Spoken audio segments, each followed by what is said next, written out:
doomu aadama yi. mais bref mais nag noonu la daal en fait waxtaan wi lii la ñun moom li ñuy wax rek dañ koy teg ci civilité ak sérénité. ku ne wax sa xalaat. voilà noonu loolu mooy Walf Grand Place. mooy marque bi professeur ban appréciation ngay def. ci exposé bu. ministre Farba Senghor. exposé bu am solo la def. am na si point yu bëri yu mu laal yi nga xam ne wax dëgg yàlla. jàpp naa ni c'est des carences fii au Sénégal. wax dëgg yàlla ci li nga xam ne ci waxante dëgg. d'abord ci ñu waxante dëgg. ci ñu àtte dëgg. te àtte bi bañ a tegu ci ay parparloo. mais balaa may ñëw ci substance li mu wax dafa am benn leen rek lu ma bëgg tam rebondir ci kaaw Clédor. ndax tamit yàlla dafa def ni dañuy ànd ñun ci xeex yu bëree bëri. di bokkandoo plateau bi di gindiwante ak di laayante biir pour waa Sénégal yi. tey yàlla dogal nekku fi. ñàkk fi nekk nag tax na liy maandu ak liy ngor. mooy ñu nekkal ko fi ba keroog muy ñëw man du ma dugg ci biir vie privée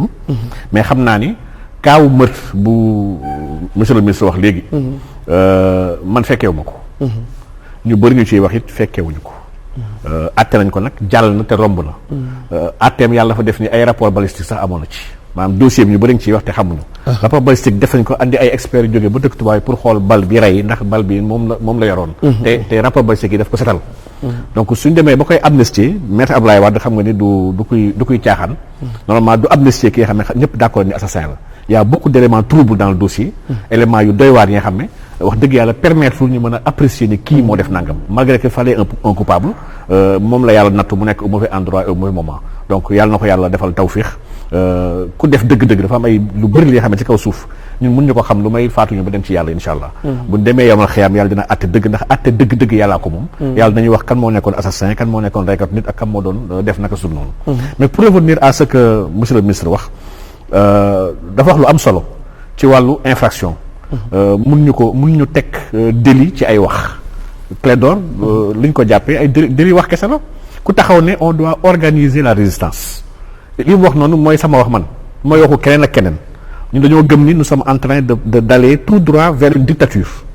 et que dictature bu amee dafa am benn droit fondamental bu nekk suñu constitution muy la résistance face à l'oppression ñun on est en train de nous opprimer di ñu xañ suñu ay àq ak yelleef yoo xam ne ñun ñoo ko moom constitution daf ñu ko jox gën na kawe président de la république maanaam constitution sut na président de la république moom ci am dafa waat na daf koy respecter n'est-ce pas léegi nag comment organiser cette résistance là populaire ci loolu nekkoon di wax il n'a fait aucun deful benn délit ni aucun crime donc li mu wax dëgg yàlla wax la ni rek bi nga xam ne mun ñu sukkandiku même bu dee nee na ñu ngi préparé mardi mooy le jour nangam il faut ñu def nangam avant ñuy jàpp Sonko wax dëgg yàlla lii du ay éléments yu sérieux lu ñu war a mën a jàppee doomu aadama donte nag li mu wax dëgg la procureur bu responsable bu déggee kuy wootee naan la ñuy organiser la ñu dóor nangam na war na woo kooku laaj ko la ngeen waaj a def man loolu dama ko nangu yoon dafa war a def liggéeyam bu déggee kuy waajal wala kuy tàggoo war na jéem a xool nu mu aaree moom population yi waaye nag la manière bu ñu demee xoolal kër Assane Diouf dem ak ay di dajji ay buntu jàmbur dafa ko matul nit ki jox ko convocation ne ko ñëw nga uy si ma dafay ñëw dafa am manière bi nga xam ne rafetul dajji kër jàmbur téye kenn poñe ko di ko diri c'est un citoyen qu'on doit respecter et en droit on dit que fi lekk attewuñu la tu es présumé être un innocent maanaam dafa am présomption d'innocence bi nga xam ne ñëpp dañu ko am devant la loi suñu ñëwoon léegi su monsieur le ministre porté ma plainte ne maa sàcc yëfam je suis présumé innocent ba keroog ñuy prouver damaa sàcc yëfam donc dañu war a traité comme un innocent bi nga xam ne dañ ko woo rek pour mu ñëw leeral ba pare ñu laayante biir léegi nag muy wax ci yoon bi nga xam ne effectivement lii mooy le cœur du problème nag ndax dañoo nekk ci dëkk bi nga xam ne kenn umpalewul fii ni président Macky Sall dafa am ñaari wax yi nga xam ne ñaari wax yi kenn mënu ko teggi ci ay waxam benn bi si 30 décembre bii weesu la ko wax nee na am na ñi nga xam ne moom kenn mënu leen a jàpp maanaam moom dafa leeral ni am na ñi nga xam ne loi warul dal seen kaw li son discours de fin d'année moom moo ko wax donc pour justifier ñenn ñi nga xam ne peut-être suñu mënee suñu leen téye réew mi tàkk waaw damay nangu ñu téye leen du ma ko def loolu la wax donc il a été clair que moom mooy ne kon ñun ñëpp nous sommes pas égaux devant la loi déjà kon lii c'est un problème avant boobu waxaat na wax bi nga xam ne moo gën a réy loolu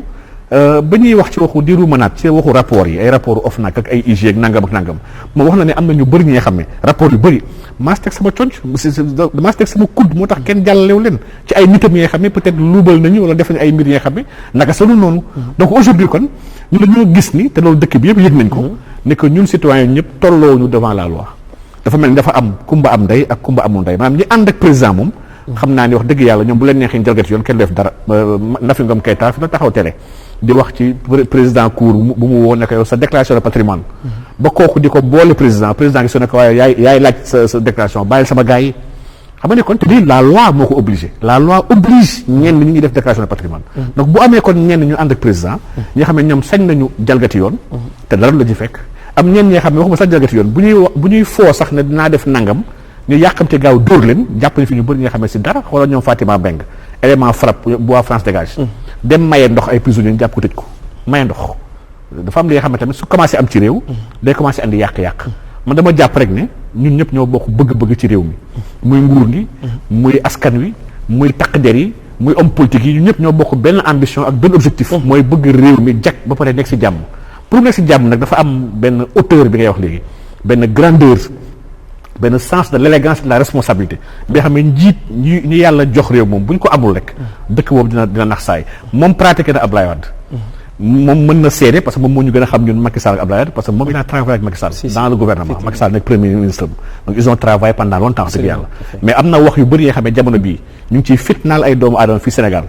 man gis naa audio yoo xam ne Macky Sall wax na lu gën a garaaw loolu wala mu wax lu mel noonu te Abdoulaye Wade topp ko sonalu ko. oui parce que dëgg yàlla bëri na ci quoi. bëri na ñu bëri sax dañuy convoqué.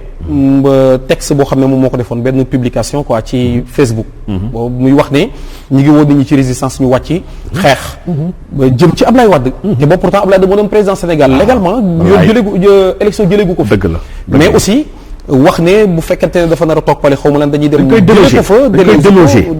yooyu ñu lu ci bëri bëri. dañ koy jël di ko comparer voilà. effectivement moo tax ma ne ko suñu njiit yi dañoo am devoir am grandeur dafa am yenn wax yi nga xam ne jarul ñuy dóolante parce que dóolante day andi braquage dafay braqué wu su braqué wu il devient très très day commencer violent violence boobu lépp lu ko mën a inhiber ci biir dëkk bi man dama jàpp ni ñëpp on doit travailler pour inhiber ko ñu si bëri si gars yi xeex ñuy woowee activistes yi tey jii pourtant laaj ñu lu bëri de waxuñu ne Macky Sall jóge fi waxuñu dañu organiser élection léegi et pourtant lii yëpp dans beaucoup de pays ñu ko fay laaj France rek bu ñuy wax waxu démocratie France un collectif citoyen jug na commencé defar benn pétition pour ñu destituer Macron lii si corona bi parce que dañoo gis Macron nu mu gérer corona bi dafa trahir intérêt France donc dëggam ay population sax am nañ sañ-sañ commencé dajale ay signature pour destituer seen président ñun fii Sénégal waxuñu wax destitution Macky waxuñu laaj ñu ko dara suñu ay droit ñu ko laaj maanaam dañoo am droit am ay représentants mairie maanaam élection locale suñu droit la amul depuis 2019 on réclame ni def ko sur le calendrier républicain loolu Farba Senghor mii moom ku yàgg xeex la sur le respect du calendrier républicain yàgg na cee wax donc pour man lii c'est quelque chose bi nga xam ne ku koy réclamer li muy réclamer yoon la tant que nag ba pare su ko defee ñu déggaale ñenn ñu ànd ak président di wax ne président bëggul organiser élection fii ba 2024 war na jaaxleloo ñi nga xam ne dañoo gëm calendrier républicain boobu ba pare gëm ne élection yi kay warul dépendre ci loxo benn nit donc man foofu rek laa doon intervenir par rapport ak li mu wax li mu wax lu am solo la wax dëgg yàlla ci yoon mooy le socle même d'une vie